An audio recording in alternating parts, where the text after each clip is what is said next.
class, I'm Danny and I am going to show you guys my learning activity number 1. So let's just jump right into it. I also have some notes here on the side, so if I look off to the side, don't be alarmed. Okay, so first thing is types of word parts. So there are several types. The first one we're talking about today is the root, which usually indicates the part of the body involved. It contains the basic meaning of the overall term. So a few examples of this, we have gaster, meaning stomach, and then we also have the slash and O, Luke and O, which means white, melon and O, meaning black. Okay. Next word part is suffix. So definition of that is the word part attached at the end of a word that usually, but not always, indicates the procedure, condition, disorder, or disease. So some examples of this would be plasty, which means surgical repair. An example is a rhinoplasty, which is a surgery done on someone's nose, usually when someone has a deviated septum. Doesn't have to be that, but it can be. Another example is osis, which is an abnormal condition or disease. An example of this is gastrosis. Another word is ology, which is the study of, which brings us to medical terminology, which is our class, and we are studying medical terms. Okay. Next type of word or word part is prefix. Definition for that is the word part attached at the beginning of a word that usually, but not always, indicates location, time, number, or status. Some examples. First, we have hyper, which means excessive or above. An example is hyperglycemia. Another is hypo, meaning deficient or decreased. And an example of that is hypoglycemia, and we're actually going to talk about hyper and hypoglycemia a little bit later in this video as well. Last example is post, which means after or behind. An example is postpartum. So there's a few examples for you. Okay, next we have the rules for building terms. So we always want to remember PRS, which is prefix, root, suffix. So the suffix is always necessary. A word root cannot stand alone. And a rule of thumb is adding a vowel. Apply when a suffix beginning with a consonant is added to a word root. So some examples, I have stars here next to the ones that are correct. So we have cyanosis, which is great. Cyanosic, not so much. Even though we know what the root is and we know what the suffix is, that doesn't necessarily mean that you just are able to combine these words together. So we also have leukocyte, which is great, and leukoplasty, which is not necessarily, we know that plasty based off of the other slides is a surgical procedure. Let me see if I can go back to that. So surgical repair. But that doesn't necessarily mean that that applies to leuko, which up here we found is white, typically referring to things like blood cells. And lastly, we have poliomyelitis. Hopefully I said that right, which is correct, but we cannot have a polioplasty. That's actually referring to something that's a little more gray. So we have those examples there for building terms. So next, which is really fun for us, and this is actually super essential for us just in this class to be able to, I think, especially during our quizzes and things like that. So this is how we're able to break words into parts. So a couple of rules. We always start at the end with the suffix and work to the beginning. So I have an arrow pointing to the left. So we always start at the end where the suffix is located, and then we work our way to the beginning. We identify each word's meaning separately. The context is key. So there are certain words that can be confusing because under different contexts, they mean different things. An example of this that isn't within medical terminology is something like read and read.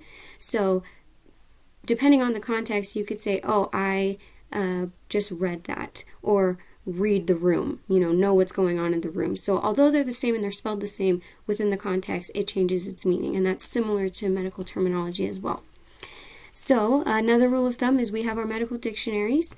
And just a reminder that not all terms are made up of word parts. So I have 3 examples here, all in regard to the heart. That way we can stay on the same sort of subject matter. So first we have a cardiomyopathy. Now, cardio meaning heart. Myo meaning, I have my notes here, muscle. and pathy meaning disease. So from that you can infer, oh, there is a disease, you start at pathy, disease within the muscle of the heart, cardiomyopathy. Okay, and then we have cardiology. Ology, we saw earlier, means the study of. So we start at the end, ology to cardio. And the ology and the cardio, they share that O. So that would mean study of the heart. Cardiovascular. So AR means pertaining to. Vascule means a blood vessel. And then cardio is heart. So pertaining to blood vessel of the heart. So that's a really good rule of thumb. And just never forget to work from the suffix to the front. Okay. And here is where we're going to talk about that hypo and hyperglycemia again. So this is clarification. Some terms sound, look, and are spelled similarly or spelled similar. This can be difficult when they attach to the same suffix, ergo hypo and hyperglycemia. So hypo, as we talked about earlier, would mean not enough or deficient in. So when we have hypoglycemia, which is something we've also talked about in class, I believe 2 weeks ago now, hypoglycemia means that we're not getting enough. Hyperglycemia is an excess, above. So we are getting too much. Okay? So just as an example, I posted in one of my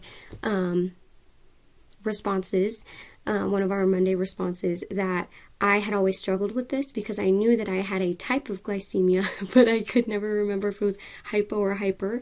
And based off of this, now it's a lot easier for me to remember. Plus, I also like to think with hyper, like of a little kid, like there's a lot going on. It's in excess. There's a lot happening. So that's a good way to remember. All right, and then we have some additional terms that we were asked to identify and speak on a little bit. So we have first gram, which is a picture or record. An example of that is a sonogram. So that could be done when you see a lot of times when people say that they're pregnant, there's a sonogram. It's also very similar to an ultrasound, but it can be done with sonogram. Second example is graph, a picture or record. Now we're getting into a little bit more depth, a machine for recording, which could be a cardiograph. And then we have graphy, process of producing picture record. And an example is electrocardiography. And I went ahead and I drew the little lines of the heartbeat. And because that can apply to actually both the cardiograph and the electrocardiography. So, okay, some more terms here. We have scope, which is an instrument for visual examination, and endoscope, and scopy, which is a visual examination, and an example is an endoscopy, or an endoscopy, depending on how you like to pronounce it. That is actually a tool that is used in a lot of surgical procedures, used a lot to sort of check on things before a procedure's done. Fun fact, I had a cyst on my, like right in my throat near my thyroid area, so I got to enjoy having an endoscope through my nose. Super fun, highly recommend. And another set of terms is, first we have tomy, which is the process of cutting, so gastrotomy. And then we have ectomy, which is a surgical removal, cutting out or excision. That is, an example would be appendectomy. And lastly, we have stomy, which is a new opening, also an example, colostomy. So there's a little bit more explanation for you. That will be the end of my presentation, and I just have to say, leave some reviews. I would love to hear feedback and see what you guys have to say, and I'm excited to look at all of your guys' presentations also. So, thank you guys for listening, and good luck in class.